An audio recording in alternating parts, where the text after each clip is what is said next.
Hey, Village Church, Pastor Mark here. So glad you are with us. Man, it is crazy. We are going to be ending off the first chapter of the Gospel of John today.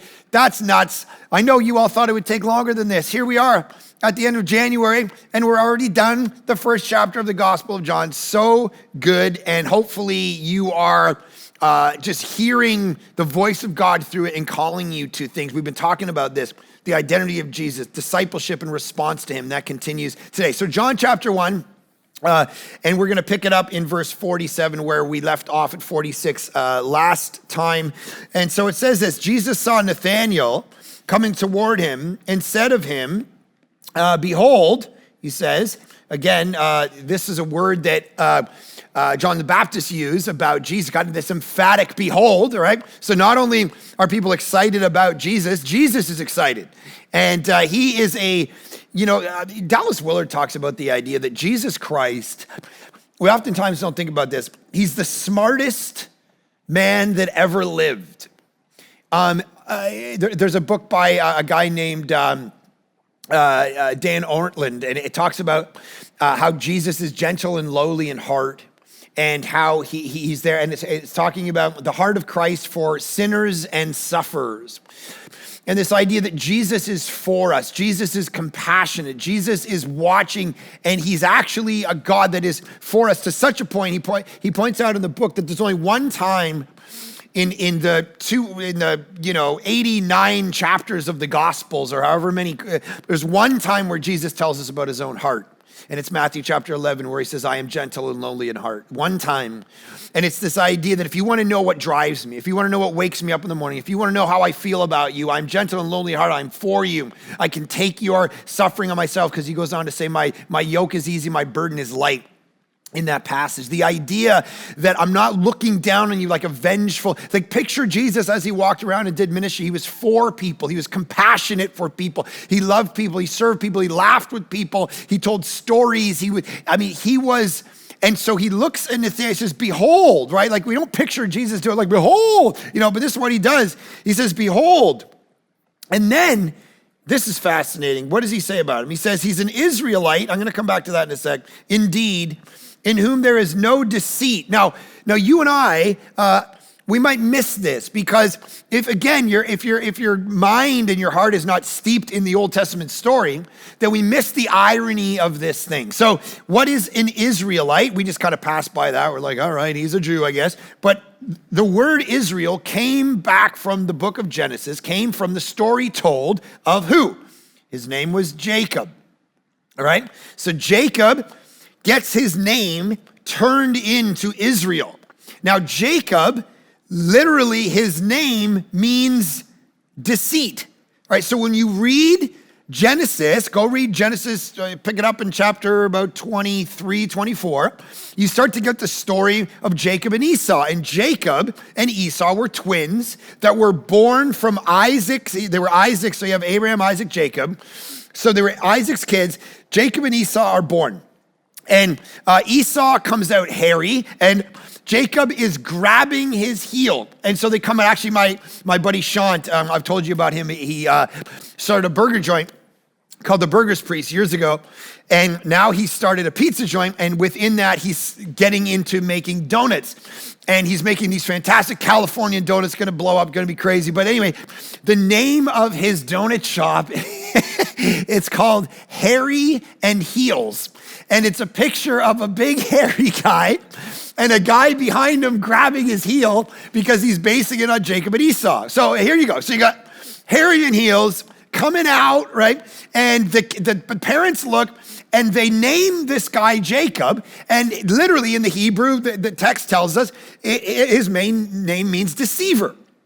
And he goes on, of course, to deceive everybody and deceive Esau and deceive Isaac out of Esau's birthright. He deceives all of these things that he does. Jacob is literally, he's a deceiver until he wrestles with God and so on. And so the deceiver gets his name changed to Israel, and he becomes the father in that way of all the descendants of the people of Israel, the people of God. And so he's known as a deceiver. And so here's Jesus, and he's saying, here's an Israelite, talking about Nathanael. Here's an Israelite indeed, in whom there is no deceit. And here's what I love about it. It's one of my favorite conversations in the Gospels because you get Jesus being jacked up, but he's just lighting up about this guy. How often do you have that? Oftentimes we get lit up about Jesus, but having Jesus be lit up about him. There's no deceit in this guy. And malice is a very important part of our life. We could construct things in our heart that are malicious, that are against somebody. But I think there's a difference, as I've said to staff in the past who sat in front of me, not in a mean way, but when they're sitting in front of me and I'm trying to hold them account for something, and maybe something they've done wrong or something that they, they'll say, hey, but I wasn't doing it like to hurt anyone. And I've said to them in the past, I know that there's a difference between incompetence and malice, right? I'm not saying you're malicious or you're twisting your mustache trying to ruin anyone's life, but you are incompetent. And so there's a difference. So here's the thing, no deceit. This is a guy with a pure heart.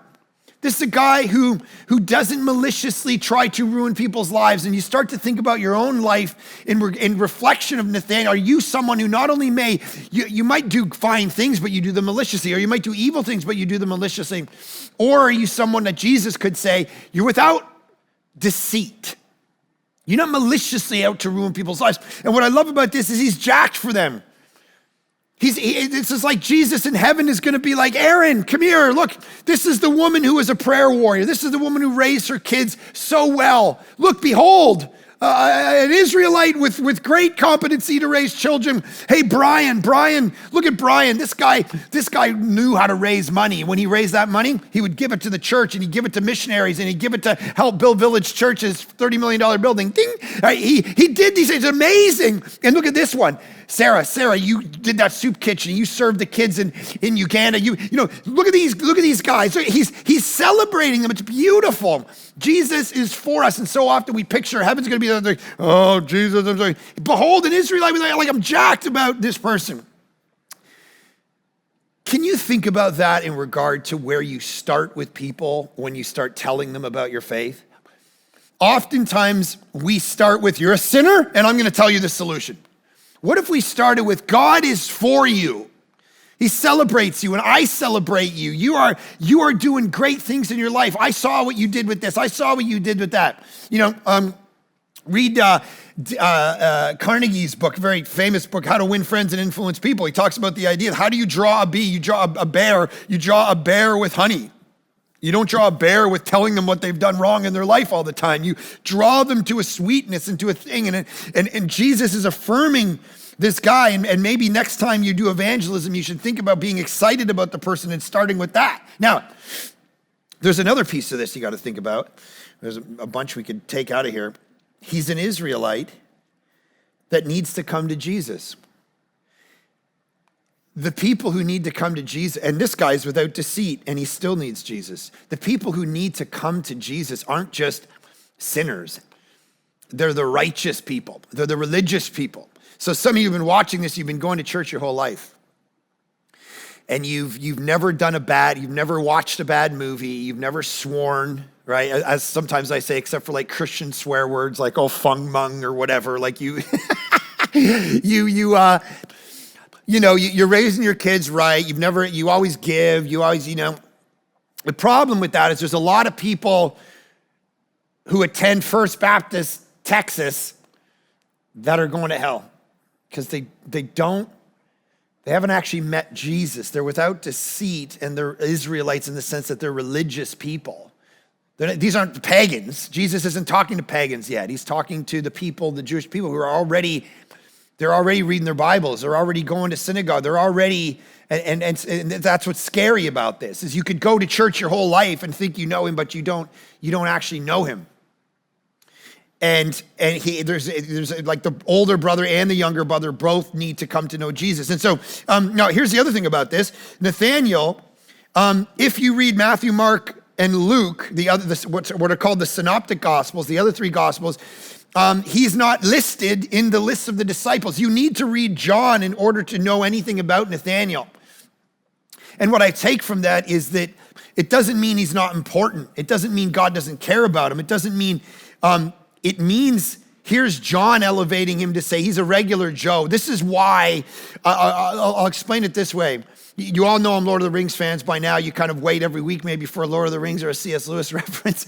But when I watch, because I'm watching those movies again with my kids, and when I'm watching them, what I realized, because I was pitching to my friend the other day about why we should watch them with the kids. And my main pitch that grabbed his attention was, you know who the hero of that story is? The hero of the whole Lord of the Rings story and how they get that ring to Mount Doom is not Frodo, and it's not Aragorn, and it's not the wizard Gandalf.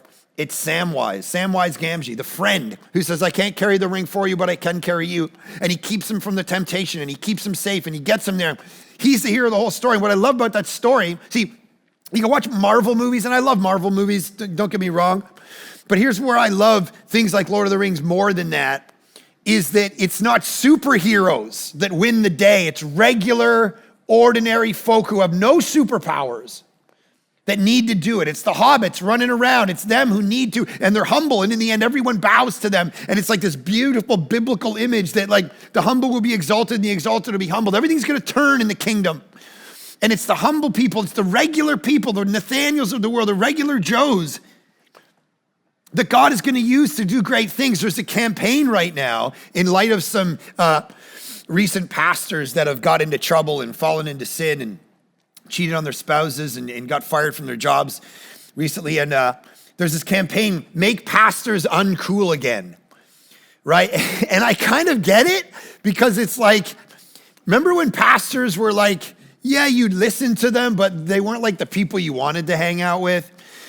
You know, they were kind of like, like they're up there and, hey, everybody, I love you. It's like, this guy's probably never gonna, be at the club cheating on his spouse with 12 girls. Like, this is probably not gonna happen with this guy. And so there's this whole campaign, Make Pastors Uncool Again. And I kind of, I don't actually think it's probably the solution, because there's a lot of pastors who are not cool who get into trouble. But the point is that there's a piece of it that I love. There's a humility that I love about it, where it's regular Joes that God's going to use for great things. And we got to understand that, I'm glad I'm not cool. I'm glad and I would rather, celebrities, like my buddy asked me one day to take a picture. We saw Fred Couples, who most of you probably don't know, but he's a famous golfer. And we were in a grocery store one day. My buddy's like, let's take a picture together. Let's take a picture. And I'm like, no way. I'm going to run the other way. I would rather sit at home and read a book about World War II and how the bombing planes, destroyed London than to hang out with Biebs. All right, to be honest, I love you, Biebs, but it's not really and so it's like there's this regular Joe thing about what God does and who he uses to do amazing things, which is beautiful, and we see it in the life of Nathaniel. Okay, Nathaniel said to him, how do you know me? He starts to sense this, there's a supernatural thing about Jesus. He's starting to catch on. How do you know my name? You know I have no deceit. How do you know me? Here's what's terrifying about this, by the way. You know that Jesus, everyone else can see what you do, when you have clothes on and when you walk around and Jesus sees us at all times. He doesn't know the facade we put out there for everybody else. He knows us, who we are in the dark when no one's looking. And not only that, he knows what we think and how we feel. And I'm not saying to you this in a scary way, oh my gosh, it's everything. Jesus scares me. No. It's he really knows you. Do you that great story? I think it's in the Gospel of Luke where, there's this woman and she's kind of a woman. I think she's a prostitute. And yeah, she comes and she washes Jesus' hair, washes his feet with her hair and perfume. And the disciples are like, get this woman out of here. She's like a woman of the night. We don't want her. And Jesus says, do you see this woman? You know what I love behind that? He's not just saying, hey guys, do you have eyeballs? Are you blind? Does anyone see here? He goes, do you see this woman? Do you see her? Who she really is, her hurts, her pains, her habits, her hang-ups, the things that have destroyed her. Do you see her? Because if you saw her, then you'd have a heart for her and you'd have a compassion for her. That's what I'm saying. What Jesus sees what you think and who and the thing behind the thing and the motive behind the motive. He sees it all, and that's what Nathanael's putting his finger on. How do you know me? Like, how do you know? I've never met you, and yet you know me, and he does. And it says, Jesus answered him, before Philip called you. So Philip's the guy who brought Nathanael to Jesus. Before Philip called you, you were under the fig tree, and I saw you. Remember this theme of saw. I saw you before you saw me.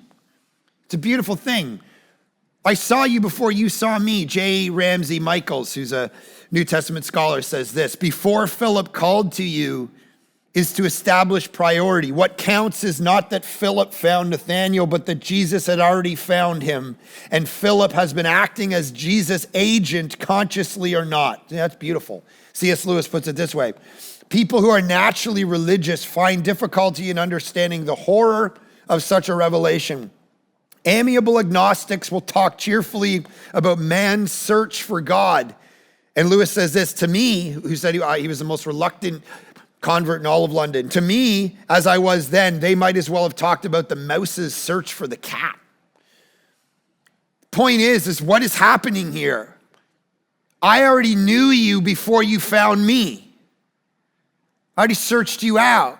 And so Gerald Borchert says this: Jesus finds Philip.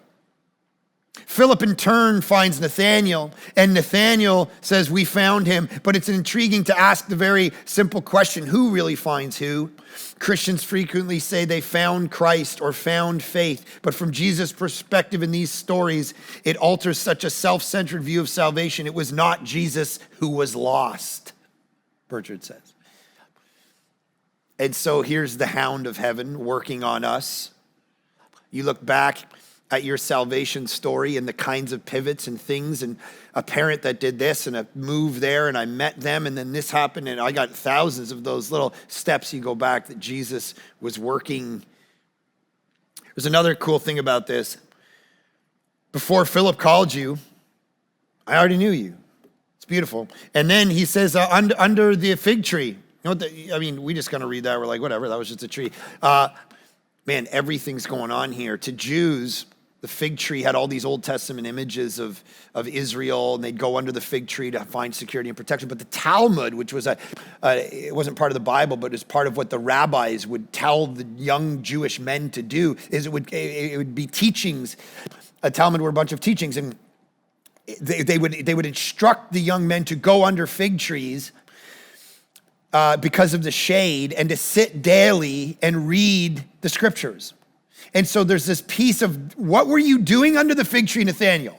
You weren't playing Game Boy, right? You weren't having a Slurpee. You were reading about me. The thing that a few verses ago, the guys said the Bible, Moses and the prophets, it was all about me. And you were under the fig tree reading the Bible. And you were wondering whether God could ever know, and how to know God, all of these beautiful things. And Jesus takes this young man, and I love that because I have a heart for young men. I think culture can be positively or negatively affected by men in such a way that I look at the young men, even the young boys of my friends around me, and I kind of been saying to them, like, I'm with you. If I can help you in any way raise these boys who have no identity anymore. So much of culture is built around not understanding what to do with young men.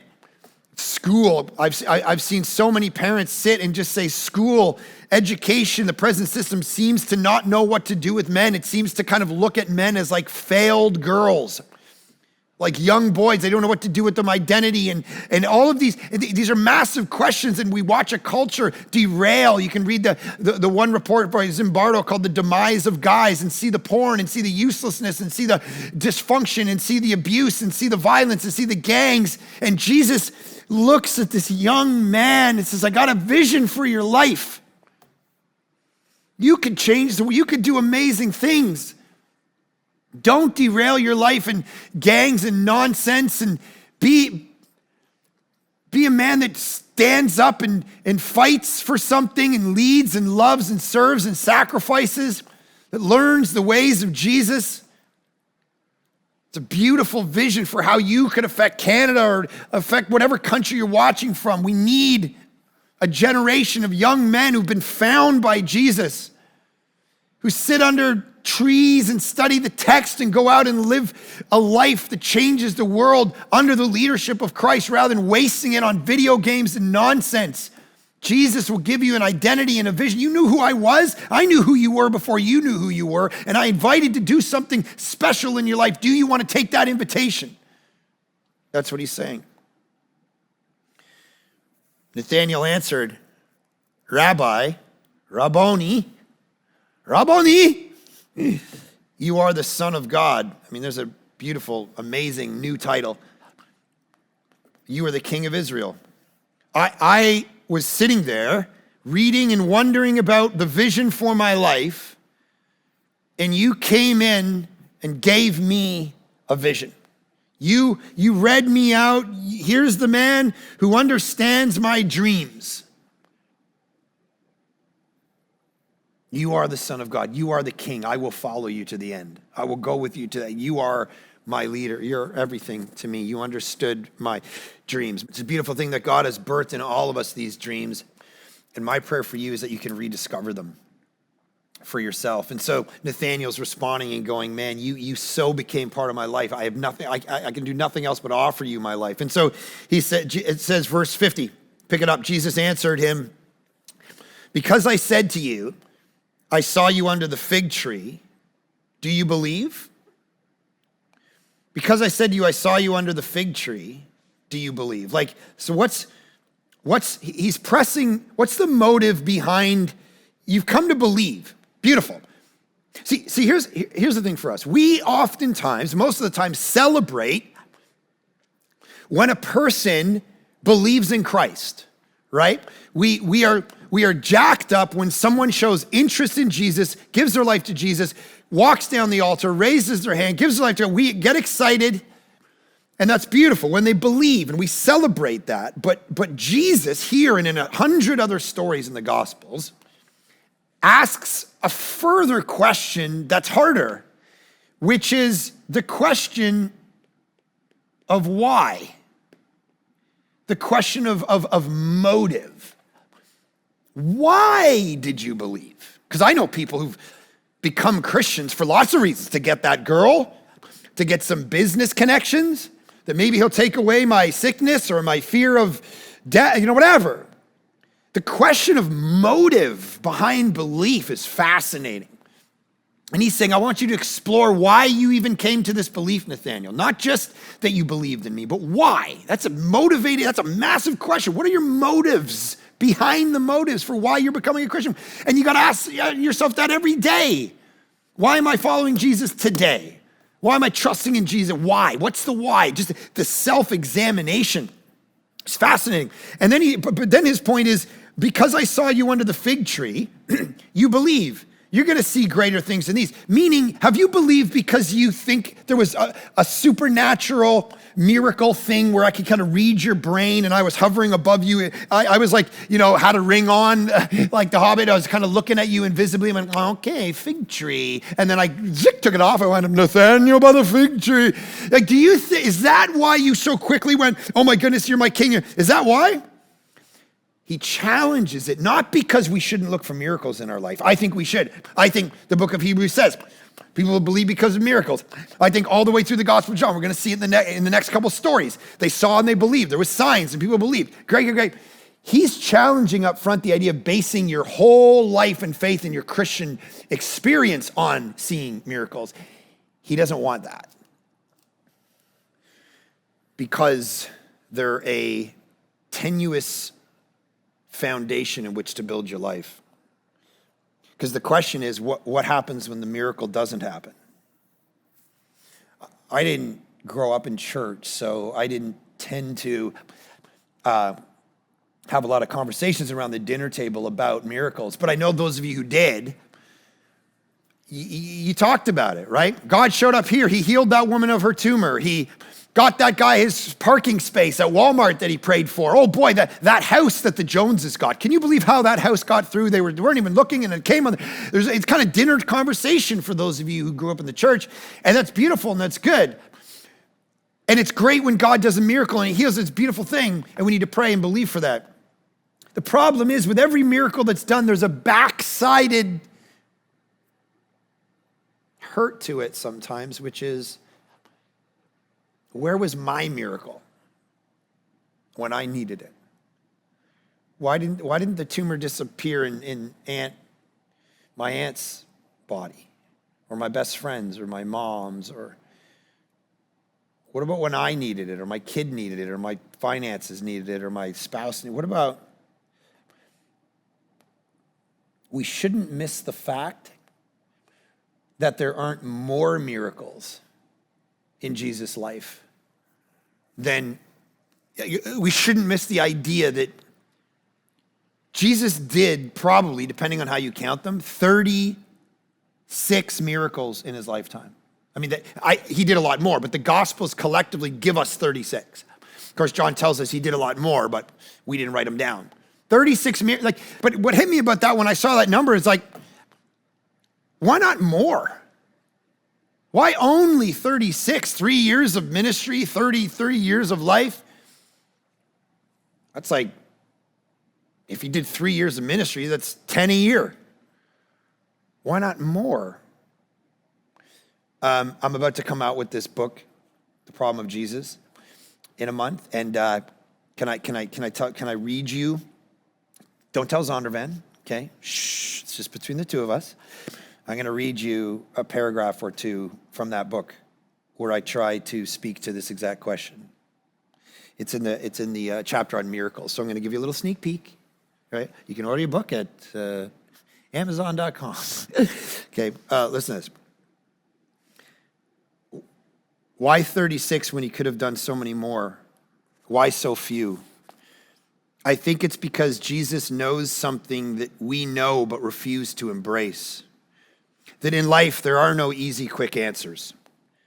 When we face demons in our lives, the answer most often is not deliverance, but discipleship.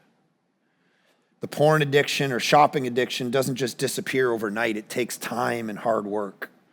The road to transformation is tough. It's not felt in a power encounter or a flashy instant, but hard fought in the dark when no one is looking, on our knees amid sweat, tears, and confusion. But don't despair, God is there. Philip Yancey, in his book, The Jesus I Never Knew, says this: why miracles at all? Did they make any difference? I readily concede that Jesus, with a few dozen healings and a handful of resurrections from the dead, did little to solve the problem of pain on this planet. But that's not why he came.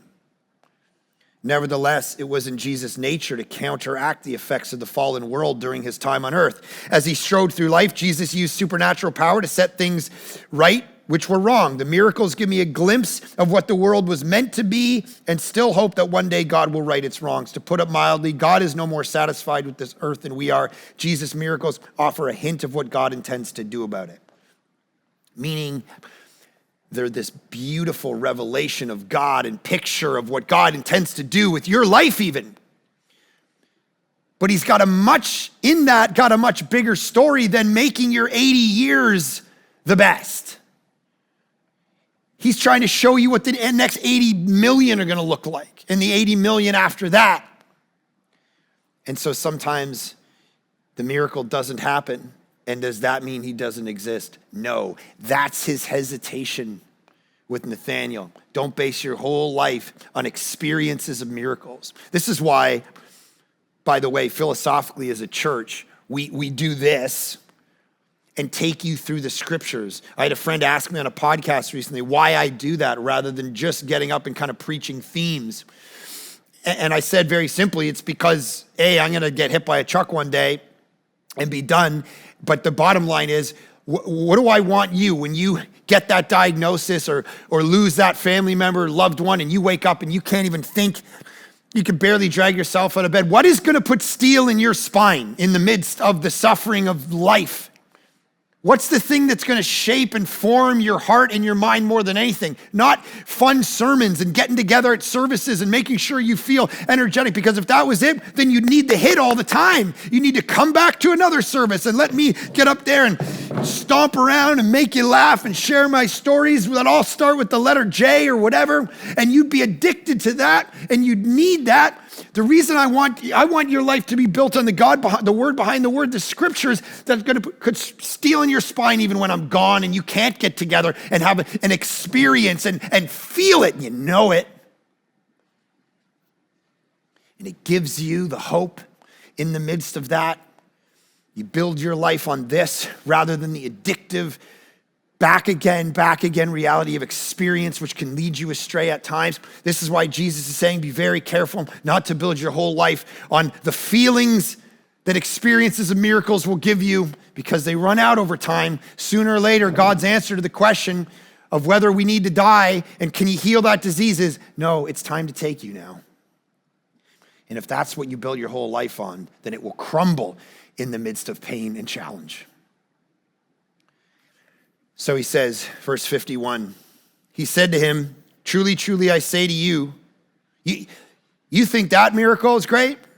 I got a deeper miracle to tell you about. You ready for this? This is awesome. This is how it ends. I say to you, you're going to see greater things than these. What are these greater things? Turning water into wine? Next chapter? Yeah. But that's not what I'm talking about. Walking on water, feeding 5,000. Yeah, it's good, awesome. But I've got a different thing. You're going to see heaven opened. Oh, really? I'd like to see that. What's that about? And the angels of God, oh, this sounds exciting, ascending and descending on the Son of Man. What is that?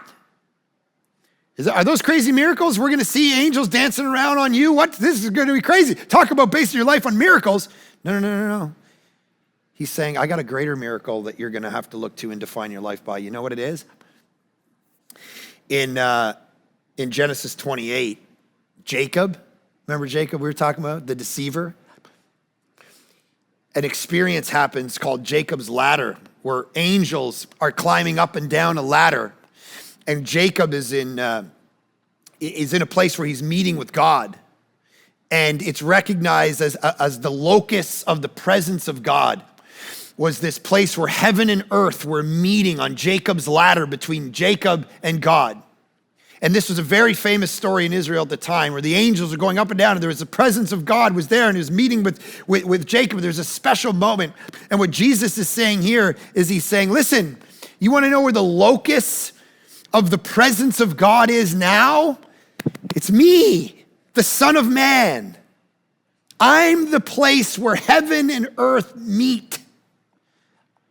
You want to go up a ladder and get to heaven? You want to go up a ladder and get to God, the place where God and humankind come together as one, the only place you want to get there? I'll tell you the only way to get there.